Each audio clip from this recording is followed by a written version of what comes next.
আমরা ইন্ডিয়া পেয়ে গেছি IND। তো IMD 76 করব, টাচ করা যায়, ঠিক আছে, এটা টাচ করা যায়। এটা কিন্তু সেই বাংলা, ঠিক আছে, বাংলা। এটা হচ্ছে 1262 7-S। আসসালামু আলাইকুম রহমতুল্লাহ। প্রিয় ভাইরা, আশা করি সকলে ভালো আছেন। আজকে কিন্তু একটা মজার জায়গায় আসছি। একটু অ্যাঙ্গেলে গেলেই বোঝা যাবে, পিছনে জায়গাগুলো দেখা যায়। হ্যাঁ, পিছনে জায়গাগুলো আশা করি দেখা যাচ্ছে। ওই যে দেখা যায় কাজ চলতেছে, কিন্তু লাল যে মাটি, এখানে কিন্তু কাজ চলতেছে ইন্ডিয়ার বর্ডার। হ্যাঁ, আর দেখাতে পাচ্ছি না, আমার জুমটা কম এখানে, ঠিক আছে। তো ভারতের বর্ডারে আছি এই জায়গাটাতে। আমি এর আগে আসছিলাম, আর একটা ভিডিও দিছিলাম। আজকে তো 8 মে 2026। আমি গত 5 ডিসেম্বর 2025-এ ওই সময়ে এসে ভিডিও করছিলাম, সেটাও বর্ডারে ছিল, দেখাইছিলাম, ঠিক আছে। আর একটু এইদিকে যদি যাই, ওই যে একবারে দেখা যাচ্ছে বর্ডার, ঠিক আছে। বর্ডার অবধি কিন্তু লোকজন আছে ওখানে। হ্যাঁ, এই বর্ডার অবধি কিন্তু লোকজন আছে, আমরা যাব ওখানে। আমি একটু এখানকার সীমানাটা দেখাই। ওই যে ছোট্ট সাদা যে একটা সীমানা, এটা দেখা যাচ্ছে। আমি এখন ঠিক এটা এই পার বাংলাদেশ, আর ওই যে এইটা ভারত।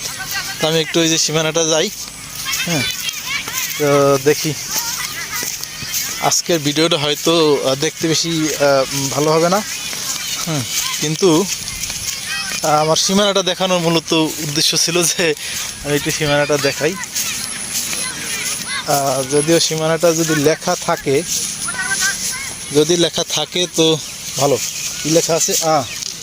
এই যে দেখা যায় বাংলা, ঠিক আছে, বাংলা। এটা হচ্ছে 1262 7-S, এটা বাংলা। আর এই পাশে সম্ভবত ইন্ডিয়া। ইয়েস, আমরা ইন্ডিয়া পেয়ে গেছি IND। তো IMD 76। যাই হোক, এই পিলারটা থেকে এই দিকে সোজা গেছে। হ্যাঁ, আমার বাম দিকে এখানে 150 গজ আমার বাংলাদেশ, আর এখানে 150 গজ এইদিকে ভারত। এই 150 গজের মাথায় ওই যে বর্ডার, ঠিক আছে। তো আমি ওই দিকে যাব এখন। যদি ভিডিও বেশি লম্বা হয়ে যায় তাহলে কিন্তু হতে পারে। তো যাই, চলুন। তো আসলে আমি ব্যক্তিগতভাবে খুবই ভ্রমণ প্রিয় মানুষ, আর আলহামদুলিল্লাহ একটা কাজে আসছি এই সিলেটের এখন বিছানাকান্দি এলাকাতে আছি। এই এলাকাটা বিছানাকান্দির এলাকা। প্রচুর ছেলেপেলেরা খেলাধুলো করতেছে। এই দিকে যদি দেখাই, বর্ডারের মধ্যে ওরা কিন্তু ভারতের মধ্যে খেলতেছে, ঠিক আছে। ওই যে দেখা যায় ফুটবল খেলতেছে। হ্যাঁ, প্রচুর ছেলেপেলেরা ওরা ওখানে খেলাধুলো করতেছে। ওরা কিন্তু ভারতের মধ্যে খেলতেছে, ঠিক আছে। তো যেই কাজে আসছি, কাজটা বলবো না এখনো পর্যন্ত, কাজের গড়ে যদি পৌঁছাই তারপরে কিছু ডিটেলস দেওয়ার চেষ্টা করব। তো আলহামদুলিল্লাহ আমি খুবই ভ্রমণপ্রিয় মানুষ। সেই জায়গা থেকে হ্যাঁ, যে কাজে যোগদান করছি তা তো ভ্রমণের সুযোগ। তো জানি না কাজটি কতটা সফলতার সাথে করতে পারবো না পারবো, আদৌ শুরু করতে পারবো কি না সেটাও জানি না। এগুলো সবই আল্লাহর হাতের জিনিস। তো যদি আল্লাহ কবুল করে, খুব শীঘ্রই আমার কাজের উদ্দেশ্য এবং কাদের সাথে যোগ দিলাম, কাদের সাথে কি হলো, এই সমস্ত বিষয়ে ডিটেলস ইনশাল্লাহ তুলে ধরার চেষ্টা করব এক সময়।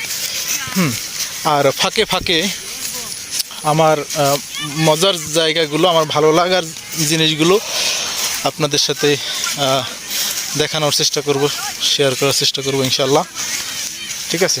সাথে থাকবেন, সঙ্গে থাকবেন, এই জন্য যে আমাকে কিছু শিখাবেন, এবং আশা করি আমি সামনে কিছু আপনাদের জন্য নিয়ে আসতে যাচ্ছি, যা আপনাদেরও দরকার হতে পারে। আর আমারও দরকার হবে ইনশাআল্লাহ। তো সেই সুবাদে আমি কিন্তু একেবারেই বর্ডারের পাশে আসছি। আমি মনে হয় বর্ডার টাচ করতে পারবো। এই যে ভারতের যে সীমানা, এই সীমানাটা হাতে হয়তো টাচ করতে পারবো। যদিও আশেপাশে বিজিবি দেখা যাচ্ছে না, ওই বিএসএফ দেখা যাচ্ছে না, ওইটা মনে হয় দেখা যাচ্ছে। এটা কি বিএসএফ? ওই যে একটা লোক হাঁটতেছে, সম্ভবত BSF. What ever, I don't know. ঠিক আছে, সমস্যা নেই, যেটাই হোক আমি একেবারে সীমানা লগ্নে চলে এলাম। ঠিক আছে, এই ভাইয়েরা আমাদের সাথী, তো তাদেরকে এখন না দেখাই। এই যে সীমানা একেবারেই আমি কি টাচ করব? আপনারা চান আমি টাচ করি? যদি ইলেকট্রিক শর্ট না হয় বা কিছু, একেবারে এই যে ব্লেড কাটা দেয়া আছে।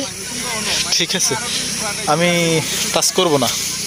যেটা অবৈধ কাজটা আমার দ্বারা আসলে হওয়া উচিত না মনে হয়। তারপরও করার চেষ্টা করব।